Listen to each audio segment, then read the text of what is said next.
Heroines in the Storm is funded by Niagara-on-the-Lake Museum, the Milsom Ferrabee family, Royal Canadian Legion Branch 458 Tamworth, Royal Canadian Legion Branch 105 Cardinal, and Roger and Sandra Harris. On a cold January day in 1942, the first 6 women workers reported for work at Gibbard's Furniture in small-town Napanee, Ontario. Fresh from picking up their blue overalls and hairnets from the local Eatons, they were joining an ever-growing national workforce of women factory workers and clerks who would number almost 1 million by the time the war ended. They wanted to do anything they could do for the war effort, and if that made sense to go to a furniture company and do whatever they could, that's what they did. Women found themselves being increasingly called upon to shed their traditional roles and embrace new ones as farm laborers and factory personnel.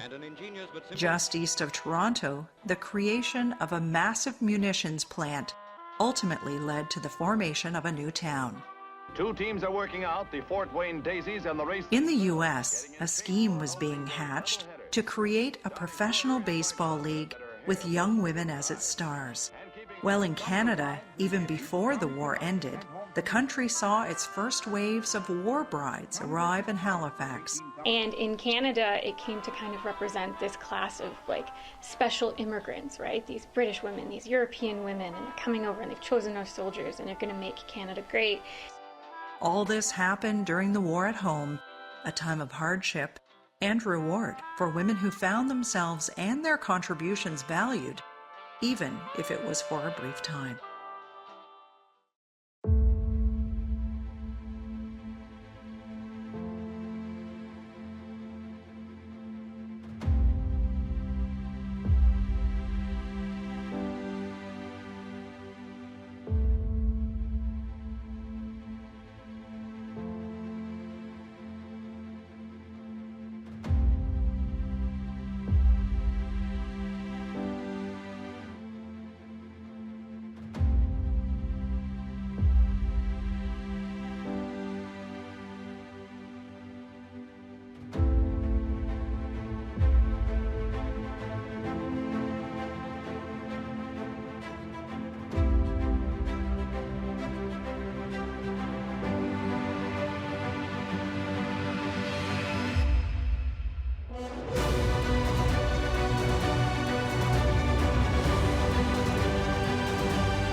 This morning, the British ambassador in Berlin handed the German government a final note stating that unless we heard from them by 11 o'clock, that they were prepared at once to withdraw their troops from Poland, a state of war would exist between us.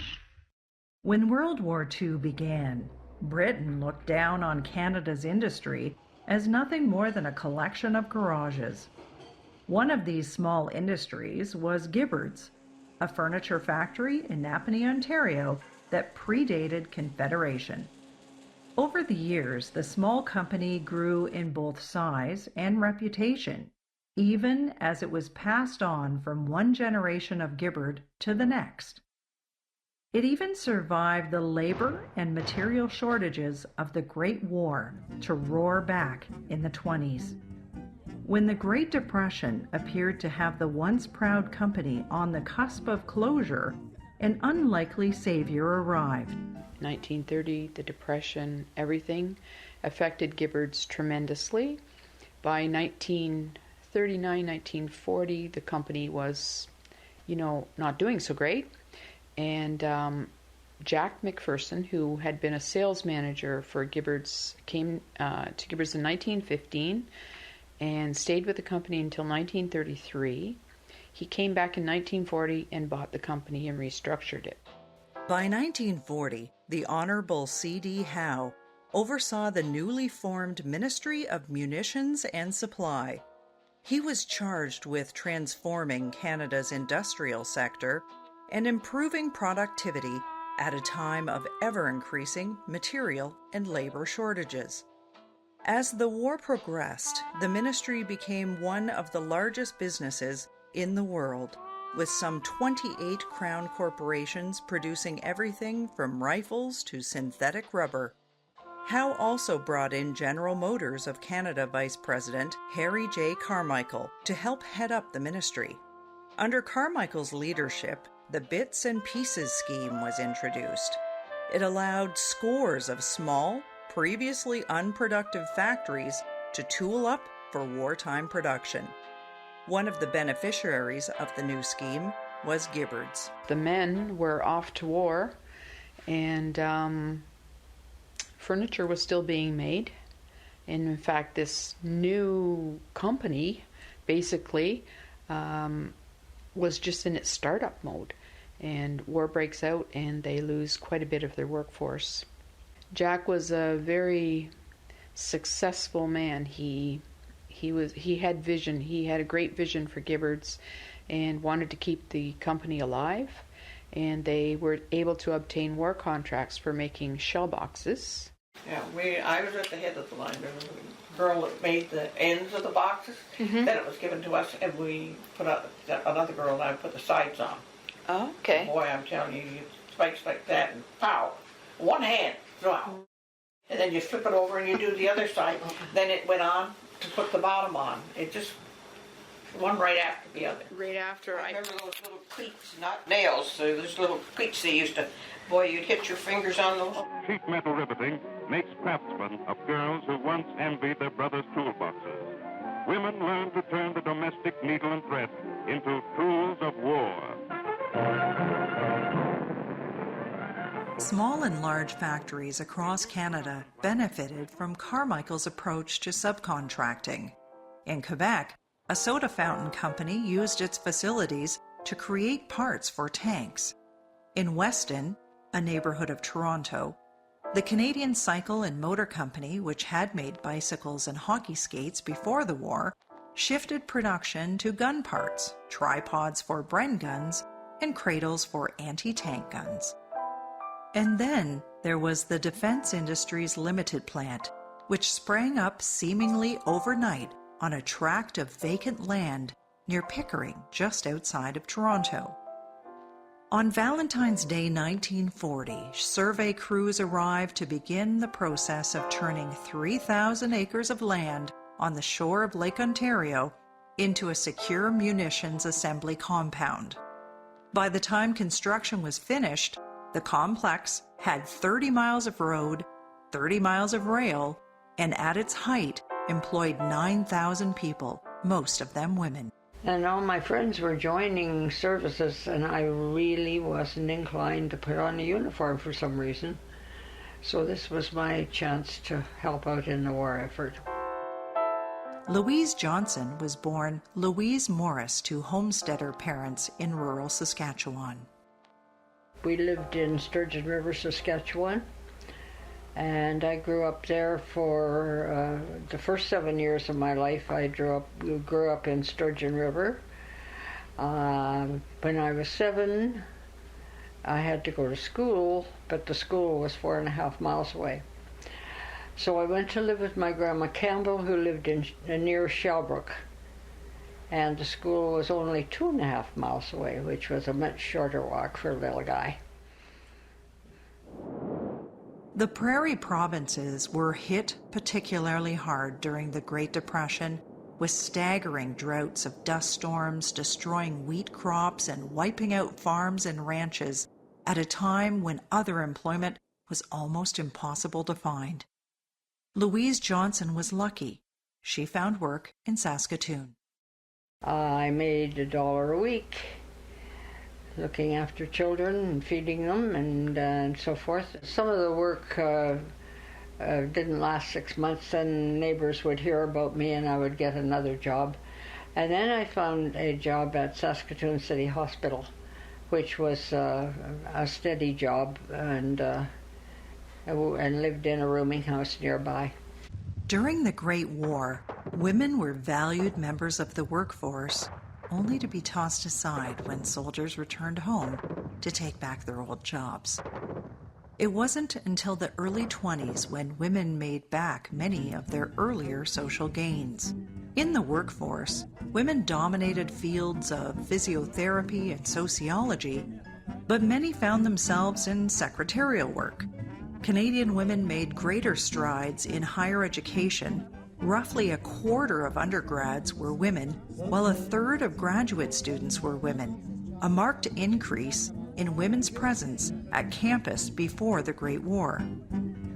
As the Great Depression dragged on, those numbers fell sharply. Women re-entered the workforce to help supplement family incomes and bolster pogie schemes. But at the same time, married women were often discriminated against in favor of married men or single women in need of work. In Canada, women in overalls are a familiar sight. Replacing men in war industries, these wives and sisters of soldiers With the coming of the overseas Second are World playing an War, increasingly women were needed to bolster the labor pool regardless of marital status. By mid-1941, the reserve pool of male workers in Canada was depleted as men were joining the war effort overseas.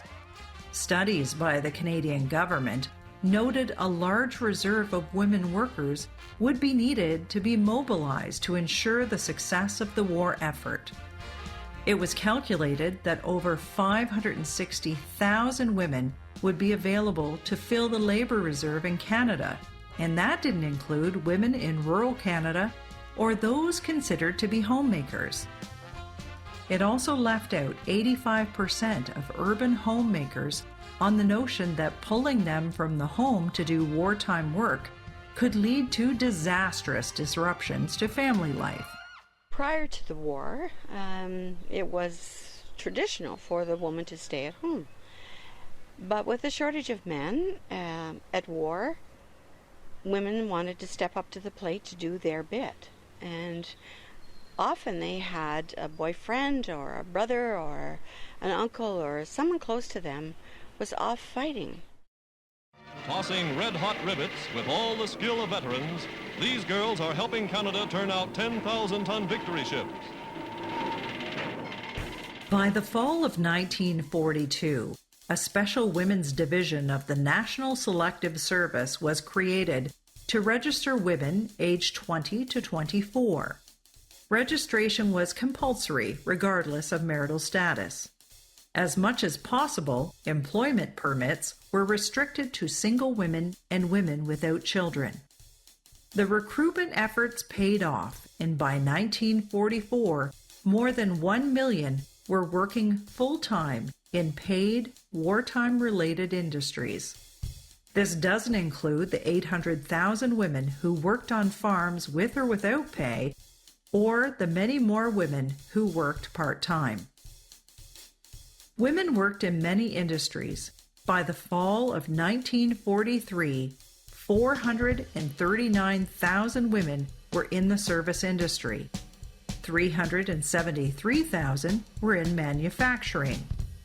180,000 were trades and the financial sector. And 31,000 were in transportation and communication, while another 4,000 women occupied jobs in construction. A shipbuilder in Nova Scotia employed 300 women in its wartime labor force of 1,300, and soon other shipyards in Nova Scotia and British Columbia followed their lead. Beth Robinson, for example, was an occupational therapist.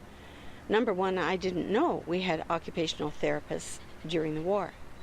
And she was stationed at St. Anne de Bellevue Hospital outside Quebec City. So the troop ships returning with injured soldiers and sailors and military would come up the river and they would deliver their patients to St. Anne de Bellevue, and she would work with them.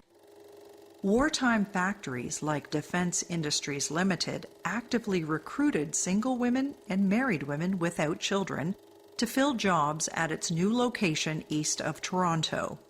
The DIL had built, well, I wouldn't want to call them barracks, I would call them residences. They were lovely living accommodation, 100 girls in each one of them.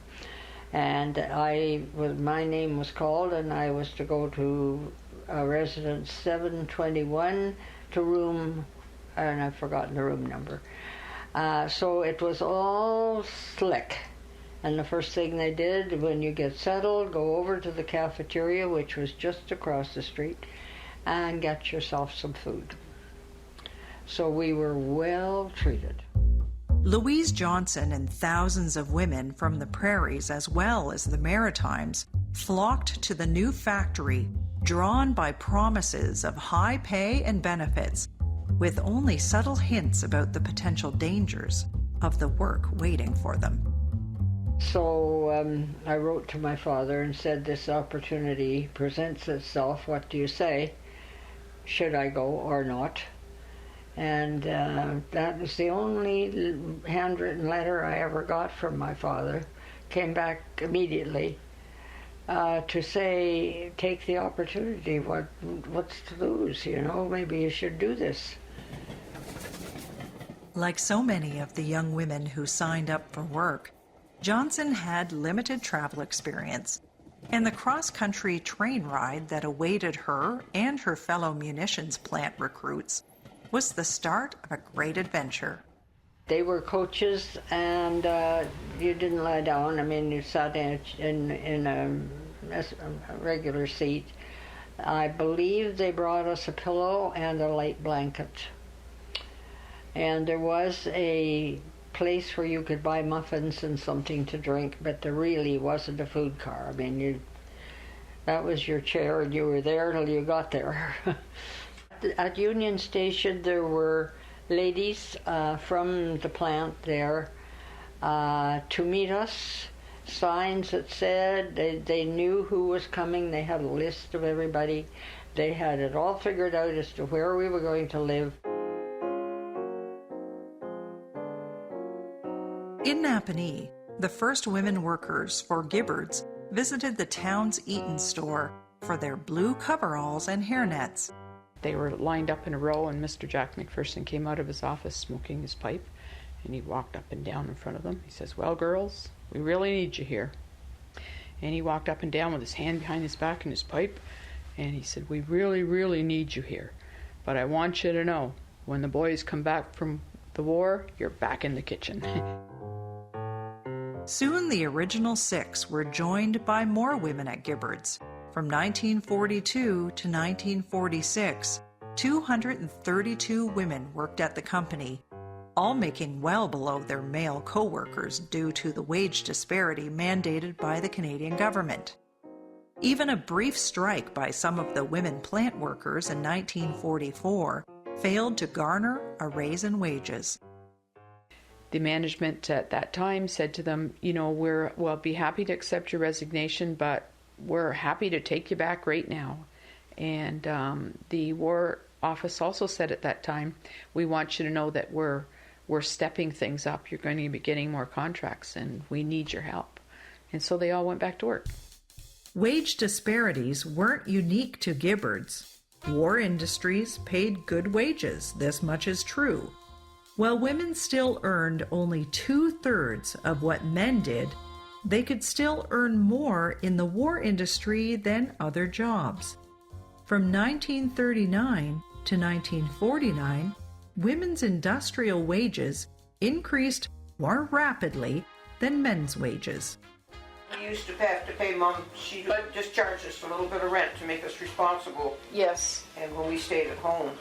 And we had $4 a week. It was what, $5 out of our $10 or whatever it was? I remember $4 Yeah. on wages, and I think Right. maybe I had $6 left that I had to buy my clothes and my treats or whatever. Small-town factories provided decent pay, while women who worked in the aircraft industry could easily pull down 83 cents an hour. It's little wonder that the Defense Industries Limited compound was constantly expanding to meet demand for its product, as well as its ever-growing workforce. The compound grew to house a bowling alley, hospital, movie house, dance hall, and other amenities to keep its employees, many of them women, content during their limited off hours. Louise Johnson settled into this world and her new life manufacturing munitions for the war effort. She was billeted in a women's dormitory. Each residence housed 100 young women with a house matron to oversee them. Johnson was one of the thousands of women who took part in shift work at the plant, working 6-day weeks with only Sundays off. It was life. We made do with what was available to us, and what energy we had. It wasn't money-wise that things didn't cost a lot. We were supposed to put our money into victory bonds and etc. Preparation for ditching. The ground must be cleared before the excavator can get to work. From the earliest days of the war, it became clear food would be crucial for success. In Great Britain, approximately 80,000 women, many of whom had never set foot on a farm before wartime, joined the Women's Land Army. They worked in harsh and remote conditions in rural England, helping farmers generate food and prevent Britain from being starved out by Germany.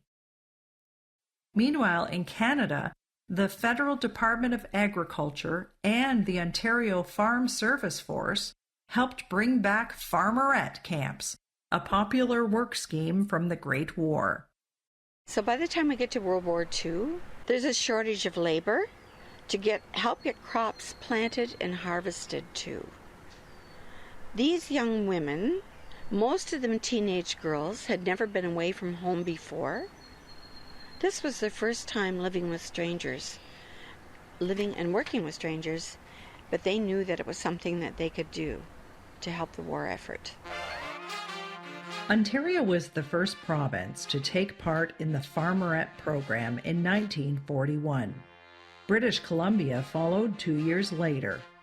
In BC, schoolgirls and boys, along with female teachers, mobilized during school holidays for farm work.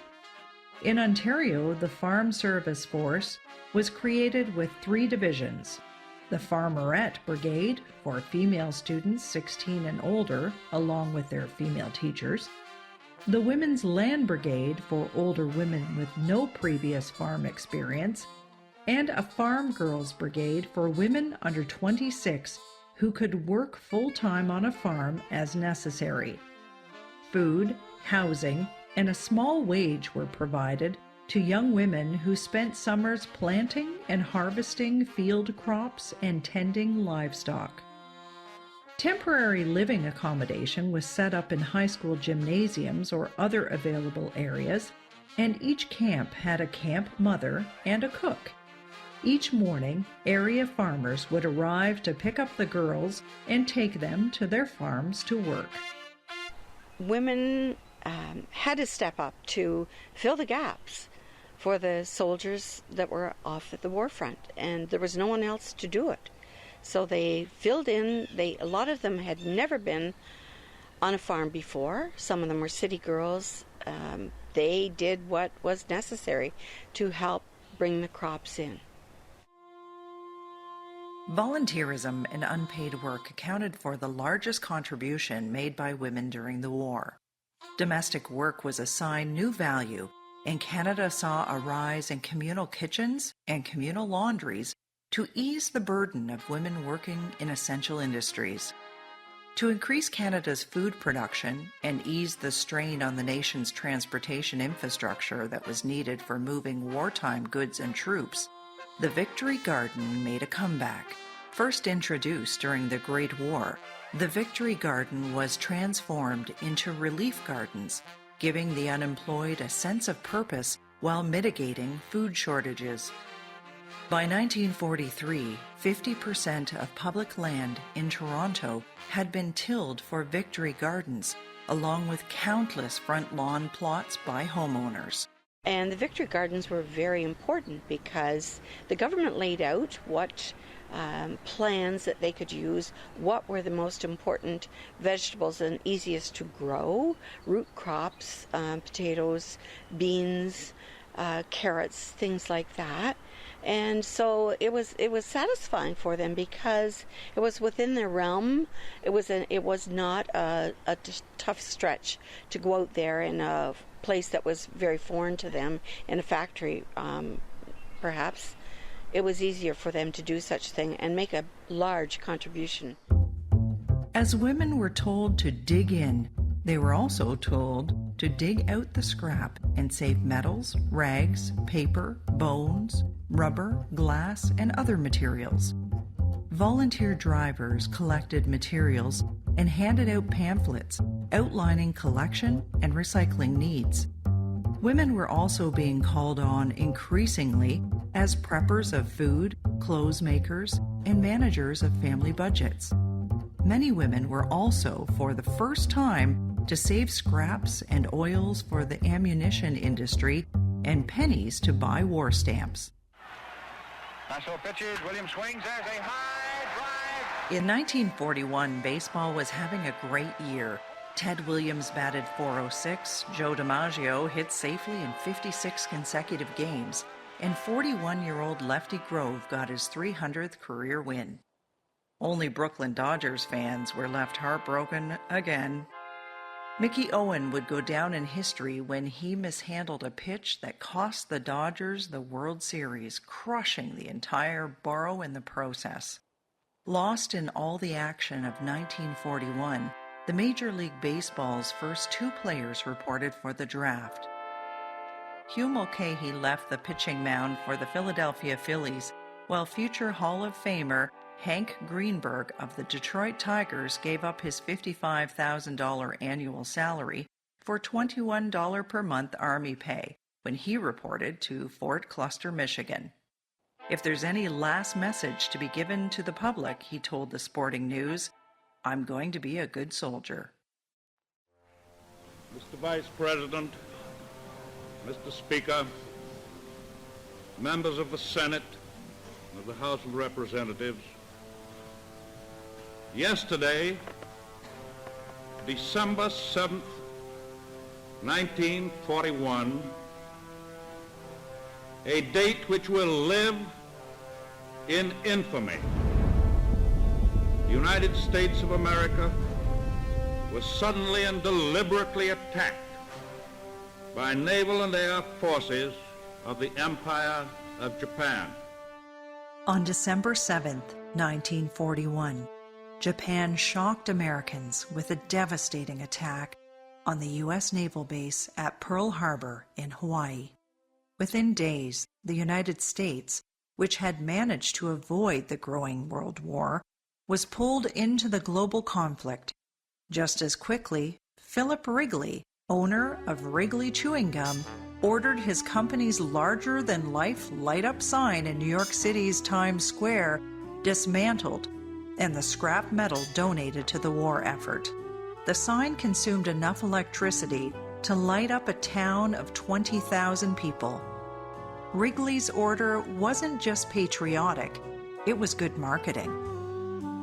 The move garnered more publicity than he could have possibly purchased. He also quickly sponsored radio programs about armed forces and women joining the war effort. Philip Wrigley also owned the popular but hapless Chicago Cubs, and the war and baseball were about to collide. Come the Second World War, men were being drafted, men were choosing to go into the armed forces, and the quality of Major League Baseball was declining to such an extent that Philip Wrigley, who owned the Chicago Cubs of the National League of Baseball, felt that there was a need to find other means of attracting spectators to games. While Major League Baseball was declared essential to American morale by the U.S. government, the sport and its owners were about to face wartime problems, not the least of which was labor shortages due to a military draft. Team owners said loudly players should not be exempt from the draft. quietly hoping they might keep their players on the field. When the draft came and players started to report, baseball faced a crisis on and off the field as a result. There was a labor shortage in terms of Major League ball players. Now, I suppose had they been totally sincere in the process, they might have hired women to play Major League Baseball, but there was no way that was going to happen in the 1940s. We have not seen it ever happen as yet, so it may happen one day, who knows. But I think the opportunity was seen as a means of expanding the reach of the game. With this challenge in mind, Wrigley turned to an unlikely ball and bat game, softball. Since its invention in 1887, softball had steadily grown in popularity, and by the 1920s, leagues had spread across North America. Many of the teams had women as their star players. The 1920s and 1930s also represented a golden age in women's sports. Women suddenly were active in track and field in the Olympic Games. In Canada, the women played professional hockey. They made money. They barnstormed across the country. Obviously, softball was a major sport for women in certain American and Canadian cities. And so it was kind of natural that they might pick up and play during the Second World War. Faced with diminishing talent on the field as players left for the war effort, and the very real threat of travel restrictions, Wrigley launched his new adventure. It was aimed at small Midwestern towns within easy travel distance for the new teams. The All-American Girls Professional Baseball League would bring a brand of professional baseball to small-town Middle America. Initially, I think he might have thought that, maybe we could put a women's game before a major league game, but in time he came to see that perhaps attracting women, largely from the game of softball, he could actually build up an alternative audience for sports and for baseball, bat and ball type games generally. Two teams are working out, the Fort Wayne Daisies and the Racine Bells, getting in shape for an opening day doubleheader. Donnie Schroeder. In the spring of 1943, Wrigley Field was bustling with activity as young women from across North America tried out for the fledgling league. One of these women was a one-time model from Saskatchewan who grew up with 8 siblings, all baseball catchers. Mary Bonnie Baker, whose husband Maurice was away serving his country in the Canadian Armed Forces, was working as a clerk for the Army and Navy store by day and catching for a local team at night and on weekends when she was scouted by Hub Bishop. Bishop was the same man who would later discover Gordie Howe for the Detroit Red Wings. She was discouraged from playing as a child by her father. It was her mother who pushed her into the game. Then when she got married, her husband was reluctant to have her continue to play the game, but he went overseas. He was part of the Canadian Army, and when he was overseas, his mother, i.e. Bonnie Baker's mother-in-law, said, you go and play in that league. You have the talent and you have the ability to do it. So it was, in many respects, the society itself was ahead of the rest of society in other places. During the spring of 1943, Bonnie Baker was one of many young women crowded into Wrigley Field hoping to be noticed and make one of the teams in the fledgling league. Not only was she noticed by the league's coaching staff, but she also caught the eye of Wrigley too, and soon Baker was face to face with the Cubs owner and his wife. The closest thing I had ever got was chewing his gum, so I was quite excited. But when I took my mask off, my hair was hanging down. It was one of the most embarrassing moments of my life, recalled Baker. And they were very nice, very ordinary, kind people. I thanked them kindly for starting the league because it had been one of my dreams to play professional baseball. Another ball player from Canada's prairies was Audrey Hayne. Born in Winnipeg, she grew up during the Depression, raised mostly by her mother. A natural athlete, Hayne quickly picked up baseball. Well, the kids on the street, I mean, we always played baseball, and you know, we didn't have to stop the game too often to let cars go by, because where I lived in those days, there weren't too many cars. The doctor went by occasionally. And we didn't really have, you know, a good bat or a good ball. The balls were usually half ripped in there, but I don't think it ever bothered us. We were out there playing and had a great time. As a teenager, Hayne caught the eye of scouts for Wrigley's League, and by the time she was 17, Audrey had signed her contract and was on her first train trip on her way to Chicago for spring training. I was just about as green as the grass we were going to play on. You know, I'd never had any experience being away, and so it was a pretty exciting and nerve-wracking experience for me to join the other players from Western Canada and get on the train out of Winnipeg and head for Chicago. We're the members of the All-American League. We come from cities near and far. We're all for one, we're all American. As spring training broke up, successful women candidates were divided into teams like the Rockford Peaches, Racine Bells, and the Kenosha Comets, to name a few. Because it was fun and I got paid for it. I mean, it was something I loved to do. And I got paid for quite well, and I was able to send money home to my mother. And oh yeah, I know if you're a ball player and you're playing on a team and you're doing okay, you're not leaving it. No. Ball players in Wrigley's new league started the season with a set of rules his Chicago Cubs never had to worry about. No public displays of smoking, drinking, or swearing were allowed. A ball player couldn't be seen with a man unless she was married to him or accompanied by a chaperone. Then there was charm school. All players had to attend Helena Rubinstein's charm school during the evenings, where they were taught proper dress code, etiquette, and beauty tips to make the girls as attractive as possible. Yes, and we learned how to pour tea if we, you know, and how to sit properly, stand properly, how to walk with a book on your head, straight and tall. And we learned all those essential things. I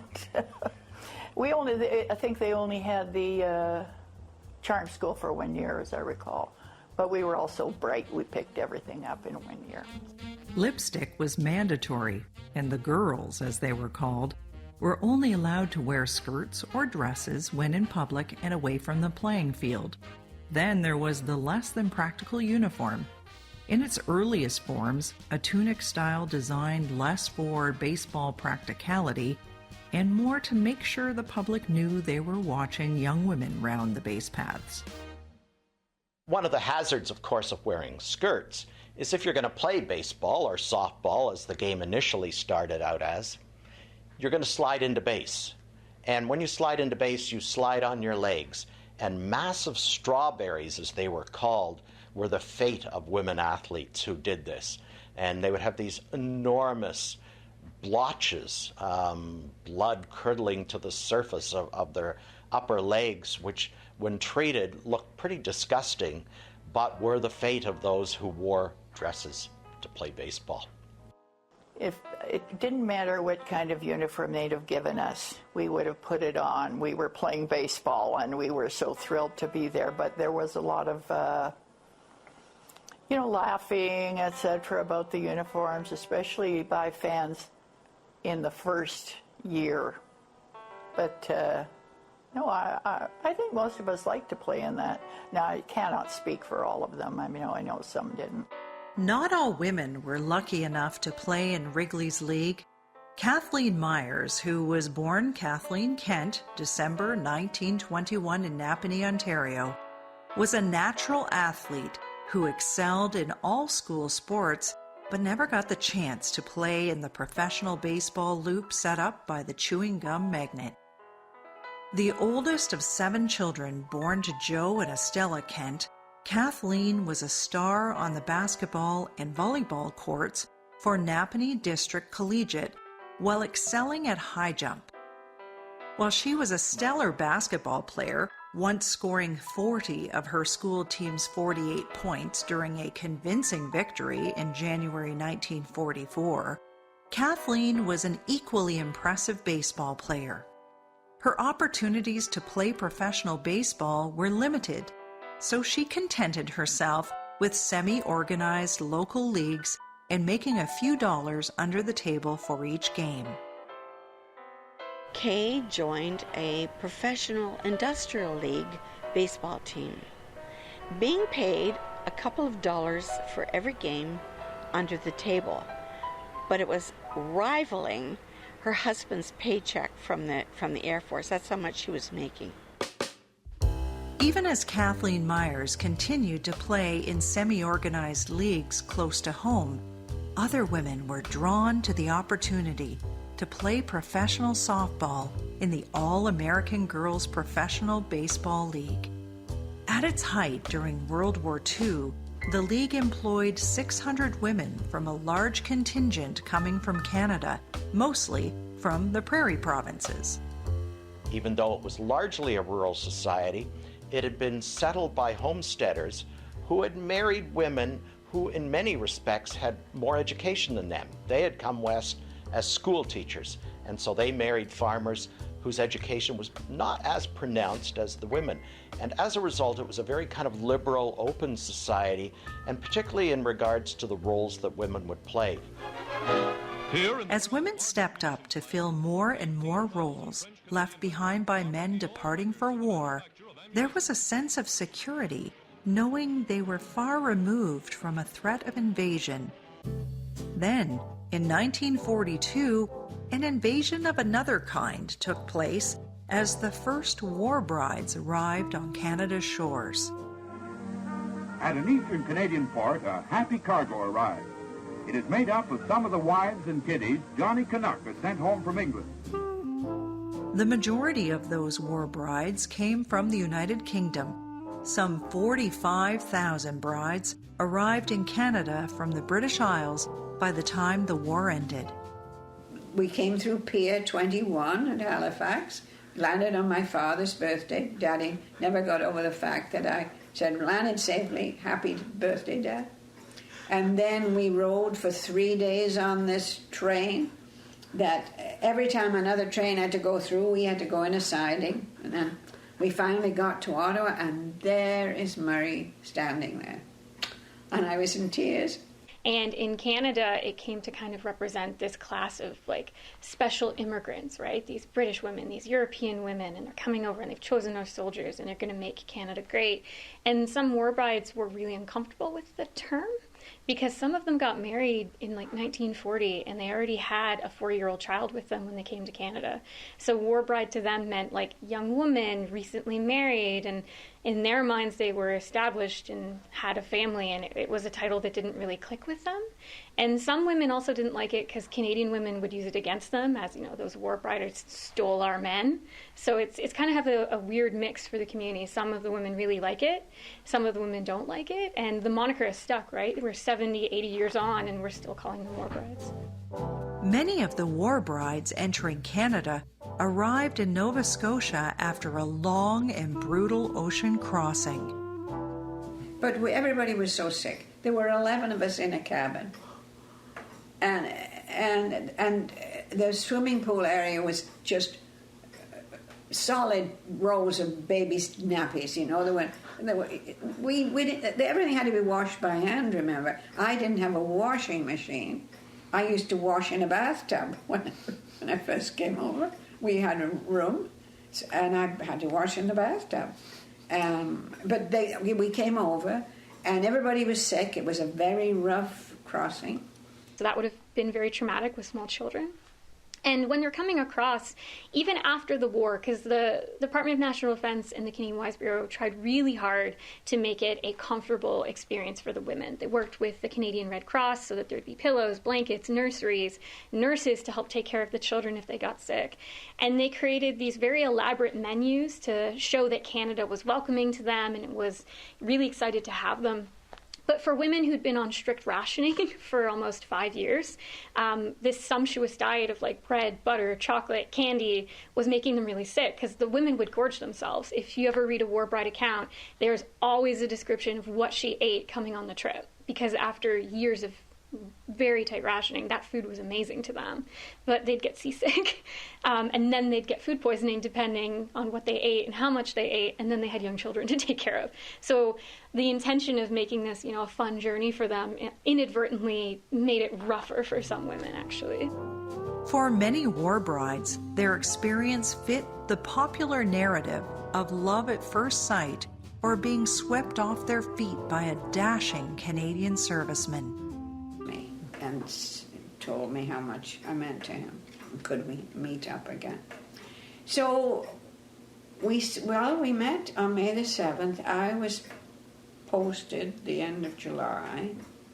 And then we didn't manage to, we were communicating with telephoning and bank phone. We didn't manage to communicate, see each other again until the end of July. And he was getting ready to go overseas. So we arranged to meet in Paisley. I was at Dunfermline, and I got a 36-hour pass and stayed with the parents of Ren, and we saw each other. We met up in the graveyard.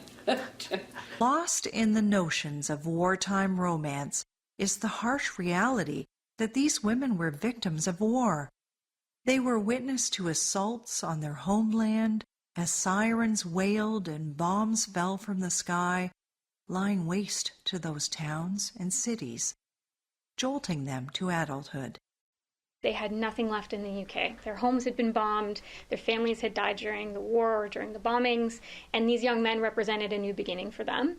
And in some cases, you also had, young men and women trying to live for the moment. They thought they were going to die. And you had some people who got married because of some unplanned pregnancies. On the subject of household science, notes taken will be valuable later on. When the brides of Canadian servicemen arrived in their new homeland, they faced culture shock and backlash from a society that wasn't always keen to have them as new members of the family and the community. But what I thought was really interesting in Ontario is there's rejection from English-speaking Ontarians because they're British. There's this idea that, you should have married a Canadian girl. Like, why did you marry this British girl? And I think that's tied to Canada kind of coming into its own in the war period. I mean, at the beginning of the war, Canadians are British subjects. By the end of the war, we are British subjects, but we are first and foremost Canadian citizens under the creation of the Citizenship Act. So I think that attitude is kind of tied to that and how they treated these women. By the time the war started to wind down, a large defense plant outside Pickering had become a sprawling complex, a town unto itself. Louise Johnson had fallen in love with and married a co-worker, and the two had settled in a cozy prefab house near Defense Industries Limited. Then slowly, their time at the defense plant started to draw to an end. They brought me the quit slips to type, and they were in a nice alphabetical order. So I took the J and put it on the bottom, so I was the last production report. Sneaky. So I like to say I was the last production person. I wasn't the first one, but I was the last one. It's time for the experts to meet our first challenger whose job they've got to spot. So would you sign in, please, ma'am?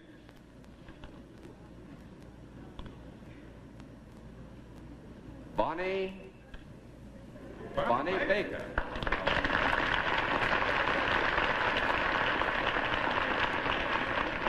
Miss or Mrs.? It's Mrs. Baker. Where are you from, Mrs. Baker? I'm from Regina, Canada. Regina? That's up in Saskatchewan That's country, right. isn't it? Well, for heaven's sake. Well, then there's some people over there that I know you want to see a little closer on. They want to see a little more of you, so would you be good enough to walk down in front of the panel? As Mary Bonnie Baker impressed on television's What's My Line, she was nearing the end of her career as a professional baseball player. After the war, she had contemplated quitting the game she loved and returning to a quiet life as a housewife. And my intentions were good. I was going to stay home and be a good wife, she recalled. But the closer it came to the time to go, the more miserable I got. Instead, she continued to play ball and rose to become player manager by the time she retired in 1952. The league itself continued until 1956. Meanwhile, Canada's popular history began to turn war brides into almost mythical people with far-reaching influence on the nation's culture. Well, if we're going off of the official government narrative, for example, the commemorative Canada Post envelope that they released a couple of years ago, they build the nation, right? You know, their children are the future of the nation of Canada. And I think that's a very interesting claim, because while those children are definitely here and they've made an impact, there were 45,000 war brides. There were over 2 million soldiers from Canada during the Second World War. So I think that's a little bit of a stretch. As the second half of the 20th century unfolded, the legacy of the women of World War II would not be just about what they did or what they survived during the war years. It would just as importantly be about the strength and passion passed into another generation. What I think is particularly interesting is all of these women engaged in service, and I think these women, as well as the Canadian women who were involved in war work or service work, probably influenced their daughters in the next generation, and that really helped with what you see, the second wave feminism in the 60s and 70s. Their children would be a part of that. In Napanee, Ontario, the hulking remains of Gibbard's Furniture sits on the edge of downtown. Established in 1835, it survived the Great Depression and 2 world wars, receiving numerous awards for its craftsmanship and designs. During the dark years of World War II, the company proudly sold war bonds and supplied the war effort with materials. During the post-war years, the factory continued to be both economic and industrial soul of the town until it closed its doors for good in June of 2010. Now it sits, awaiting its new life as a condominium development. If you listen closely, you can almost hear the distant voices of the women who kept the factory going during the war at home.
More information on this program can be found at wanderingjournalist.com/Heroines in the Storm.